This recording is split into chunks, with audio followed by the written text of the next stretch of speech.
Nintendo has temporarily put its Russian eShop into maintenance mode, the company said in a notice on its Russian website, which appears to mean that players in the country can't buy digital games from the store. Due to the fact that the payment service used in Nintendo eShop has suspended the processing of payments in rubles, Nintendo eShop in Russia is temporarily placed into maintenance mode, according to a Google-translated version of the message. We apologize for any inconvenience caused. It's unclear what payment service Nintendo uses. The Verge has reached out for more information. Many gaming companies have taken action in protest of Russia's invasion of Ukraine. EA and CD Projekt Red have halted sales of their games in Russia and Belarus. Microsoft has suspended all new sales of Microsoft products and services in Russia, a phrasing that seems to include Xbox hardware and software.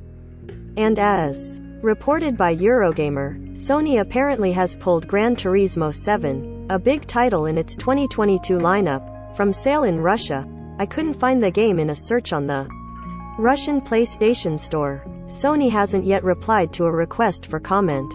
In this stream, Russia invades Ukraine. The latest news on connectivity, cryptocurrency, and more.